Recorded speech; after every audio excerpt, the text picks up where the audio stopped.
Hi, this is Stephen Frew. We're doing a series of podcasts. We hope they're something that really helps you about longevity in relationships. And by longevity, I'm not talking about physical longevity, but I am, because what we're doing is going to affect physical longevity, but I'm focusing on relational, intimate connection longevity, so that we have something like the origin when we fall in love and when we're excited and we start this new thing. We have that.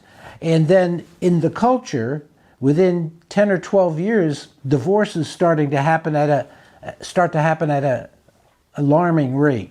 So I think couples divorce because they don't know what to do. They don't know what to do with what's happening.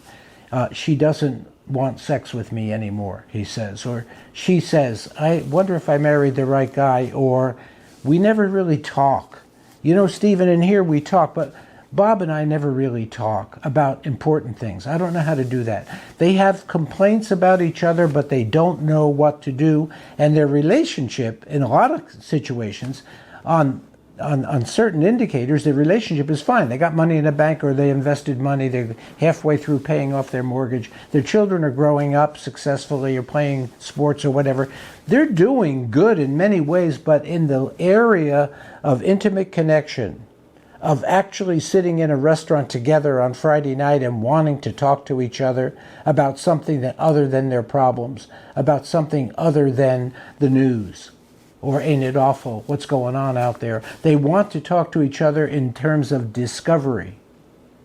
So I'm an old guy, and I was raised with songs in the 40s, 50s, and 60s. And in the 40s, there was a song by Frank Sinatra, Another Bride, Another Groom, Another Sunny Honeymoon, Another Season, Another Reason for Making Whoopee. A lot of shoes, a lot of rice. The groom is nervous. He answers twice. It's really thrilling. This cat's so willing to make whoopee. Then he goes, picture a little cottage out where the roses bloom. Picture that same sweet love nest. See what a year can do. He's washing dishes and baby clothes. He's so ambitious. He even sews. But don't forget, folks, that's what you get, folks, for making whoopee. Now that song, of course, we all who've been married know the wisdom in that song. You go from, wow, I love the way she kisses, to, wow, she doesn't seem really that interested in me. Wow, he comes home and he goes right to the TV. We have complaints and we have observations that describe our declining connection, intimate connection. I'm not just talking about intercourse when I'm talking about an intimate connection. I'm talking emotionally, spiritually, psychologically, connecting to each other. Now that song was replaced 20 years later with another song by Sinatra who said, I did it my way. He said, I regrets I have a few, but then again, too few to mention. I did it my way. That song points to self-realization. That's what it's about. Now, between that love's origin, that early moment when we knew love and we knew the delight and the excitement of being so close to another human being and loving their presence and being, another song from the 60s, On the Street Where You Live, the towering feeling of just knowing that I'm coming close to you. So we go from that to this kind of neutralization, and we call that phase the elemental phase, because it's not all about what's wrong. It's about, in the elemental phase, the first 5, 10, 12, 15 years of marriage, we're building our kingdom. We're taking care of retirement stuff, and we're changing careers, and we're having babies and making sure they go to school and making sure they know how to brush their teeth. Even if we don't have babies, we're still establishing something. Now, somewhere after about 10 or 12 years, elemental, we start to ask these questions more seriously, and we do that because we notice that we went out to dinner last night and we really didn't talk about anything. And we left the restaurant, we paid for the bill, and she was kind of silent on the way home, or I was kind of silent on the way home. And we get home, we go to bed, we might even make love, but it's not like we made love 10 years ago. And so we start to say certain questions. Some of these questions can lead to divorce, but if we're conscious, they don't have to. That's the point of this whole series. If we claim what we started out and let that inform what we're doing now, 10 or 12 or 15 years in, we have a chance to rebirth our relationship. So the questions, did I marry the right guy? Or why is she indifferent to me? Or, gee, I'm looking in the mirror, maybe I ought to go to the gym, maybe I ought to get in shape.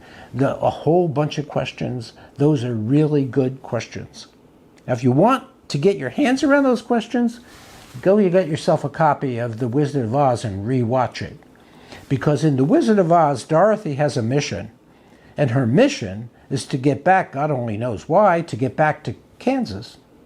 But she gathers around her some heroes, the Straw Man, the Tin Man, and the Cowardly Lion, and they go down the yellow brick road on their quest to meet the wizard who is going to answer their most pressing questions. And that's what the belief system is at the beginning. The answer is out there. It's in the wizard. It's in the emerald castle. Emerald is associated with wisdom in ancient times, emerald jewelry. So they know what they want to do, and they're afraid to do it, and they go through a bunch of adventures. Kind of a fun movie to rewatch.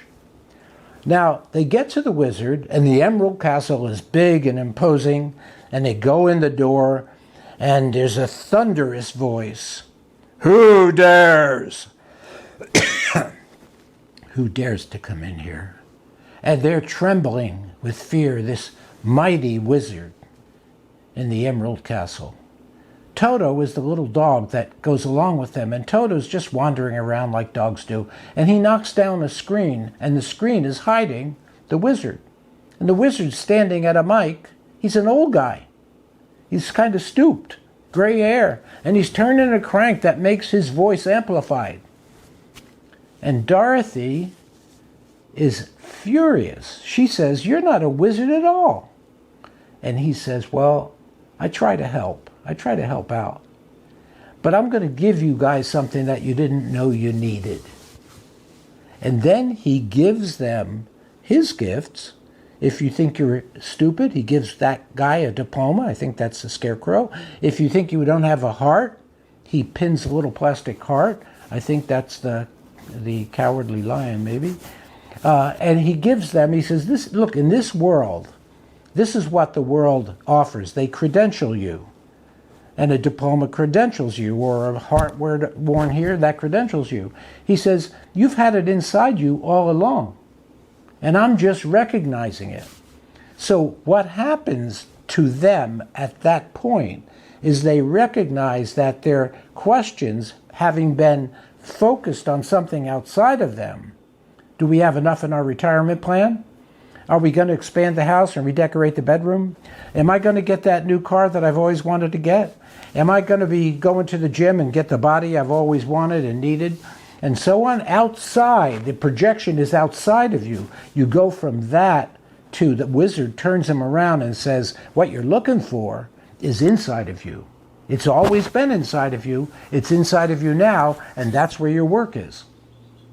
So the attempt to go from love's origin into elemental and doing that well, competently, and we'll have a whole podcast about elemental living. We call it roommates, and there's a lot there that we can talk about. But here we're just brushing over it quickly to get to the next phase is transitional, which is the phase of questions. Remember, there are 4 phases to longevity, intimate longevity. There is the elemental phase, the transitional, put in parentheses, the questioning phase, the transformational, which is when you actually hear the call to adventure, and that's going to be the next podcast. And the last phase is legacy. Simon Sinek, your why are you here, what do you leave? Okay? So that's how this kind of structuring or outlining of the process works. And we're going to look at each of those phases in depth. Thank you for listening.